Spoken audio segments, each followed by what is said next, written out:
Candide is set in the mid-1700s and tells the disastrous mishaps of Candide, the illegitimate son of a baron. Candide falls in love with someone outside his class and pursues her from the old world to the new world and back again. The characters in the book have names that often tell what the character is like, a common literary device in satire. There are many, many characters in the book, but the principal ones are Candide, a young man whose name means candid and innocent. Pangloss, his tutor and companion. One meaning of Pangloss was windbag.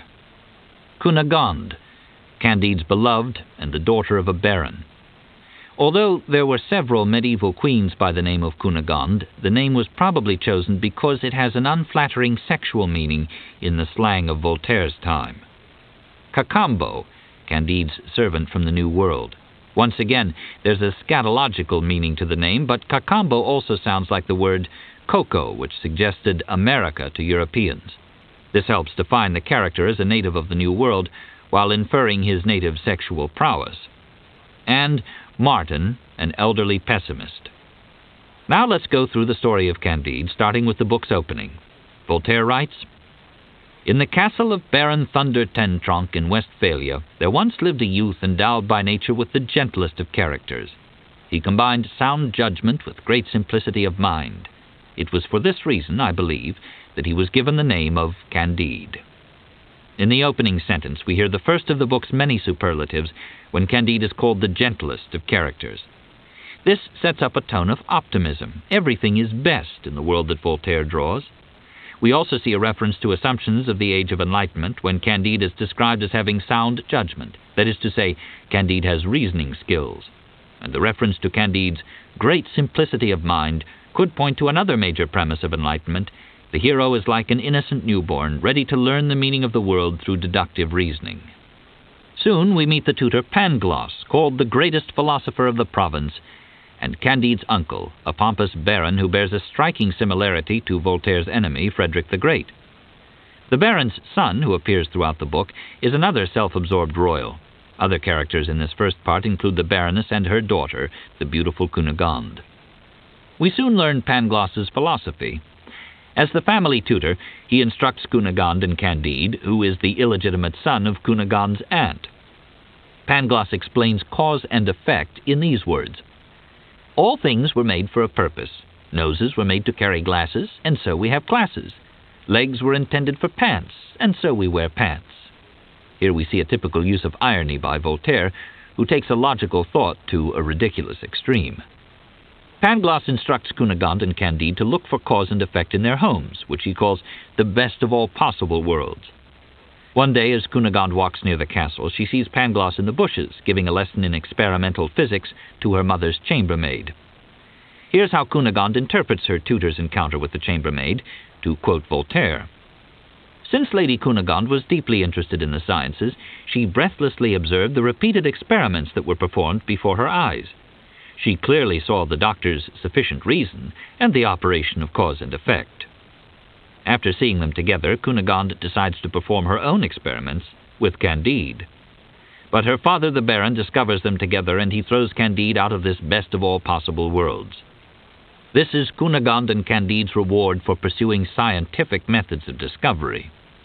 Now Candide's adventures begin. Cold and bereft, he wanders to a neighboring town where two uniformed men offer to buy him food and give him money simply because Candide is 5'5". Candide thinks this is a confirmation of Dr. Pangloss's optimistic teaching that all things happen for the best, because even though he lost his home, new friends have appeared to take care of him. One of the soldiers tells Candide, "You are now in the service of the most charming of kings. Your fortune is made and your glory is assured." With that, Candide is shackled and taken off to the army. There he goes through endless drills and is constantly beaten. When he runs away, he is captured and beaten again.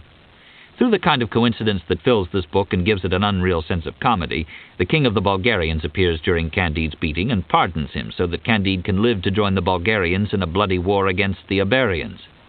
In this fictional war, the Bulgarians represent the Prussians and the Iberians represent the French. These names are made up, but the conflict represents the 7 Years' War in France. Candide, appalled by the bloodshed and brutality, runs away again. He sees village after village in ashes, burned in accordance with international law. He reaches Holland, where he expects to be treated in a Christian manner, but finds only hostility until he makes friends with an Anabaptist. An Anabaptist is a person who has not been baptized, and baptism was almost mandatory during this time of tremendous church power. However, the Enlightenment philosophers disagreed with baptism because they said that there is no such thing as original sin. Voltaire uses an Anabaptist to show the kindness that no Christian is capable of. Candide next meets a beggar who is covered with sores and racked by a violent cough. With every cough, the beggar spits out a tooth. This kind of graphic burlesque humor occurs throughout the book, which is why it seems like TV parody. The pathetic beggar is Pangloss, who tells Candide that the Baron's home was destroyed by Bulgarian soldiers. The soldiers raped and murdered Cunegonde and killed the Baroness, the Baron, and their son. Candide is devastated. Then he asks why Pangloss is so diseased, and Pangloss says that his lover, the chambermaid Paquette, gave him a sexually transmitted disease that she contracted from a Franciscan monk. Pangloss proudly says that the infection is traceable back to Christopher Columbus's companions, who brought it from the New World. Candide, in one of his many innocent remarks, asks, "Wasn't the devil the root of this strange genealogy?" Pangloss assures Candide that all is for the best, because, although disease is painful, contact with the New World has brought many rewards to Europe. For example, chocolate. The Anabaptist also employs Pangloss, and the three take a ship to Lisbon. Pangloss tells the Anabaptist that private misfortunes make up the general good, and the more misfortunes there are, the more all is well. At this point their ship is caught in a storm, and all on board are lost, except for Candide, Pangloss, and a heartless sailor whose life was saved by the Anabaptist, who died saving the sailor. These three proceed to Lisbon, but as soon as they reach the city, there's a terrific earthquake. This was an actual event. The Lisbon earthquake and fire took place on November 1st, 1755, and 30,000 people were killed. Voltaire wrote a controversial poem on the disaster, reprimanding those who profit from human misery. A section of the poem reads, "The heirs of the dead would now come into their fortunes. Masons would grow rich in rebuilding the city. Such is the natural effect of natural causes." Officials in Switzerland, shocked at Voltaire's questioning of fate and his cynicism about humanity, wrote to the famed philosopher Rousseau and asked Rousseau to refute Voltaire. Rousseau agreed and published an article in which he said that the earthquake was humanity's fault and not God's. Rousseau's reasoning was, had people not been living in cities, which were unnatural, they would have been spared the horrors of Lisbon. This footnote gives an idea of how active the philosophers of that time were. Their works were popular journalism and influenced the growing middle class, who had the most to benefit from revolutionary ideas such as personal freedom. To return to our story, the sailor loots Lisbon while Pangloss and Candide try to help earthquake survivors. At this point, members of the Inquisition decide to hold trials for individuals who are accused of questioning the Church. Pangloss and Candide are erroneously seized and tried, and Pangloss is hanged. Candide is flogged, absolved, and blessed when an old woman appears and leads Candide to his beloved Cunegonde. He is amazed that Cunegonde lived through the destruction of her home by the Bulgarians. Cunegonde tells Candide that although she was wounded, a Bulgarian captain found her attractive and kept her as his mistress, then sold her to an amorous Jewish merchant. Here we should note that although Voltaire opposed persecution of any kind, he often vilified the Jews, especially the ancient Hebrews whom he felt to be superstitious fanatics. Some consider Voltaire anti-Semitic, but considering how many religious and political groups that Voltaire satirized, it's difficult to say whether his characterization of Jews is any more personal than his characterization of the Jesuits. This Jewish merchant brought Cunegonde to his country house. One day at Mass, the Grand Inquisitor saw and took an interest in Cunegonde. When he discovered her noble rank, he reproached her for being in the possession of an Israelite and told the Jewish merchant to yield Cunegonde to him, as he, the Grand Inquisitor, was a high-ranking official. The Israelite refused. Finally, the two men agreed to share Cunegonde. The merchant was to have her on Monday and Wednesday, and the Grand Inquisitor on Sunday. Cunegonde was the Grand Inquisitor's guest at the Inquisition, where she saw Candide and arranged for him to be brought to her. Voltaire says that Cunegonde had a very good seat at the Inquisition and enjoyed refreshments between Mass and the executions. At this moment, the merchant bursts in on the lovers. He draws out a dagger and attacks Candide, who kills the merchant in self-defense. Then the Inquisitor arrives, and once again Candide is forced to kill. Cunegonde's companion, the old woman, plans their escape, and the three join a fleet of troops on their way to Paraguay in South America. The troops are going to suppress a group of militant Jesuits who are inciting a South American tribe to rebel against Spain and Portugal. Candide hopes that the new world will be that best of all possible worlds, since the old world has not been kind to him. Once again, Voltaire invokes history. The Jesuit revolt referred to occurred in 1756, and Candide was published in 1759. As Candide, Cunegonde, and the old woman travel, the old woman reveals that she is the daughter of Pope Urban X. Another footnote here on history and Voltaire's unrelenting attacks on the Church. Although Voltaire happily infers that popes had illegitimate offspring, here is a note to an 1829 edition of Candide, which Voltaire himself probably wrote. It says, "Note the author's extreme discretion. So far there has been no pope named Urban X. He, Voltaire, is afraid to ascribe a bastard daughter to a known pope. What delicacy of conscience!" The old woman's life history is devastating. While she and her mother were sailing, they were attacked by pirates and subjected to appalling indignities that Voltaire describes in lurid detail. They were taken as slaves to Morocco, where she was raped by a black pirate captain. Once again, Voltaire ascribes unpleasant attributes to a racial group, in this case Africans, but later in the story he presents a sympathetic picture of a black slave. The old woman says of her horrific experiences, "These things are so common they are not worth speaking about." The ship lands at Buenos Aires, where a proud and overbearing governor, Don Fernando de Bira y Figueroa y Mascarenes y Lampurdos y Sousa, falls in love with Cunegonde and asks her to marry him. His pretentious and humorous name is another comic device. Unfortunately, Candide must flee because he sought for the murder of the Grand Inquisitor. Candide goes with his resourceful valet, Cacambo, a man of mixed blood, to the Jesuits. There, a reverend father commander, a proud young man, welcomes them and questions Candide in German. He learns that Candide is from Westphalia and tells Candide that he is the brother of Cunegonde, and he also escaped the Bulgarian attack on his home. Candide, so pleased at this, says innocently, and to our ironic amusement, how happy Pangloss would have been had he not been hanged. The Baron tells Candide that a Jesuit discovered and rescued him, and as the Baron had been a very pretty boy, the Jesuit became fond of him and helped him to advance in the Jesuit order. After training in Rome, the Baron was now in the New World, where he was a colonel and a priest. The Baron frequently embraces Candide, but when Candide says that he plans to marry the Baron's sister, the Baron becomes enraged, as Candide is not nobly born. He strikes Candide, who draws his own weapon and thrusts it to the hilt into the Baron. Candide is overwhelmed with grief that he, a kind and gentle person, has killed 3 men, 2 of them priests. Cacambo and Candide flee again. They encounter a group of natives called Oreillons, who are about to kill and cook and eat them until the Oreillons discover that Candide and Cacambo are not Jesuits. Then the natives treat Cacambo and Candide hospitably and take them to the border of their country. Although Candide had thought that the New World would be the best of all possible worlds, it isn't so far. After more hardships, Candide and Cacambo come to a country bordered by high mountains. On the road are beautiful carriages occupied by attractive men and women drawn by big red sheep. The children are dressed in gold brocade and play with pieces of gold, emeralds, and rubies.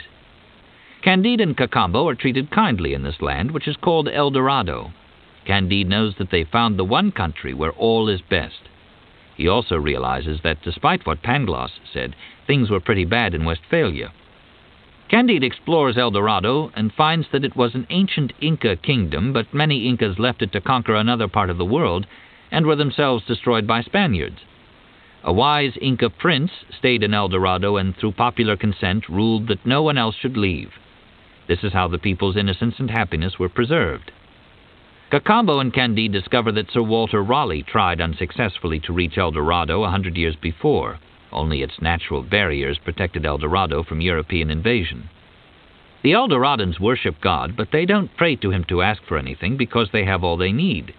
They do, however, sing hymns of praise. All are priests. There is no religious power structure. The king of El Dorado is warm and intelligent, and he tells them that courts and prisons aren't needed in this peaceful land. Candide also admires the El Doradans' advances in mathematics and physics. But after a month, Candide longs for Cunegonde and suggests that he and Cacambo, using some of the jewels that lie around El Dorado like so many pebbles, return to the outside world. He is sure that wealth will empower them. The king helps them, but warns that they already have all they need. Why are they restless for something else? The Eldoradans, he says, have learned to cultivate their gardens and live in comfort and safety. Candide and Cacambo, with gifts of jewel-laden sheep, encounter many difficulties on the trip back. They are cheated by every person whose help they need. At one point they encounter a black slave who has been maimed by his master. The slave says that every Sunday the Dutch Christians tell him that white and black are all the children of Adam. The slave says no one could treat his relatives more horribly. Candide sends Cacambo to Buenos Aires to ransom Cunegonde while he goes on to Venice, where they are all to meet. Candide is cheated of his remaining sheep, but finally makes his way toward France in the company of an elderly scholar, Martin. Candide still insists there must be some good in the world, but Martin says he's never seen it. Candide suffers more deceptions and loss as he and Martin travel toward Venice. On their way, they're detoured through England, where they witness an admiral being executed before an enthusiastic crowd. This was an actual event in 1747, when an English admiral was court-martialed and found guilty of losing a battle to the French. Voltaire had tried unsuccessfully to save the officer's life. In Venice, Candide finds Paquette, the Baroness's chambermaid who infected Pangloss with a sexual disease. She is now a prostitute, keeping company with an unhappy monk. He is also reunited with Cacambo, who is now a slave. Candide buys Cacambo's freedom. Cacambo says that Cunegonde is a maid in a household far away. He, Candide, and Martin travel by ship to free Cunegonde. In another absurd coincidence, two of the galley slaves on board turn out to be Pangloss and Cunegonde's brother, the Baron. Candide asks Pangloss how he survived hanging in the Inquisition, and Pangloss says that although the Holy Inquisition's executor of high operations did burn people marvelously, he was a rank amateur at hanging. The five then ransom Cunegonde, who has lost her beauty. The old woman, who is still Cunegonde's companion, suggests that the group buy a farm and live together. Candide feels that it's his duty to marry Cunegonde, but her brother still can't bear for Cunegonde to marry a commoner and threatens Candide. The group gladly sends the Baron back to Rome in the galleys, and all enjoy punishing a Jesuit who is also a German Baron. After their marriage, Cunegonde becomes uglier and more difficult. The old woman is even harder to live with, and Cacambo is overworked and unhappy. Pangloss longs for a university position, and Martin grows more pessimistic. The group philosophizes and argues about their fate, and one day the old woman summarizes their adventures and asks a question. Is it worse to be raped 1,000 times by Negro pirates, run the gauntlet of the Bulgarians, be flogged and hanged in the Inquisition, row in the galleys, in short, to undergo all the miseries they experienced, or to stay where they are and do nothing? No one has the answer, although Pangloss still insists that everything must be wonderful, although that hasn't been his experience. Finally, they go to a famous spiritual teacher, a dervish, for answers. In this famous passage, we hear Voltaire's view of God. Pangloss was the spokesman and said to him, "Master, we have come to ask you to tell us why such a strange animal as man was ever created." "Why are you meddling in?"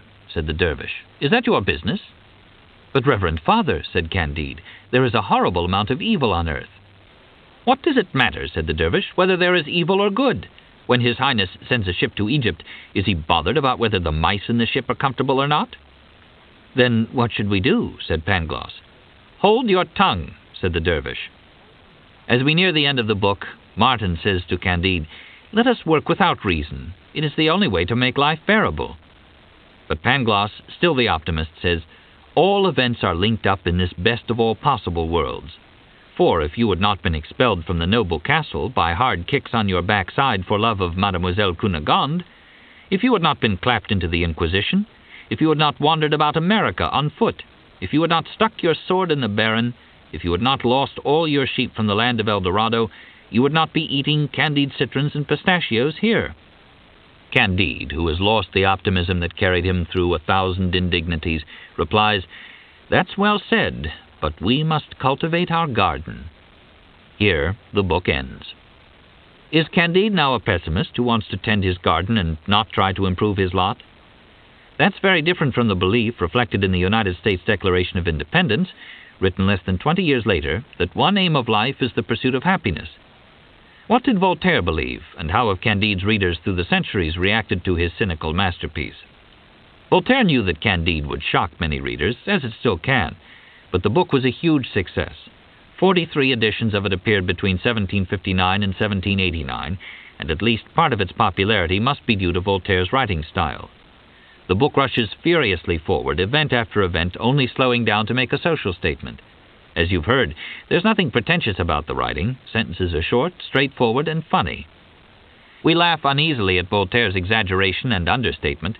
For example, when Pangloss keeps insisting that all is for the best, as he recovers from syphilis, is hanged by religious fanatics, and becomes a galley slave. Consider that we're reading a translation, and you can imagine how well written the original is. In Candide, Voltaire holds authority figures, philosophies, and human cruelty up to ridicule. We know what he disliked, but what did he believe in?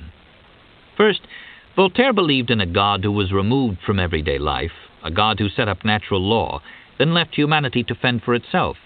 He felt that religion was only an accident of birth, the result of a person's cultural heritage. Second, Voltaire believed in rule by reason and fairness, but didn't trust the common people. He supported the idea of a benevolent dictator. Another thing that Voltaire believed in was education, because he felt that much of the unhappiness in the human condition was due to learned behavior that could be unlearned. Finally, we need to remember that Voltaire spent most of his life as a literary and social critic. That was his work. That lends itself to constant fault-finding and pessimism. Voltaire offers us no remedy for the misery of the world, no utopia, other than a glimpse of paradise in the unreachable land of El Dorado. We're not personally inspired by Candide. Our hero never triumphs over injustice, nor do we see hope for his future. But satire can inspire social change, even if it doesn't inspire us as individuals, because strong, humorous satire draws attention to problems and provokes a response. Though we may be amused by Voltaire's masterpiece, we don't feel better after reading it. He makes it clear that this is not the best of all possible worlds. At least, not yet. This is the end of the session.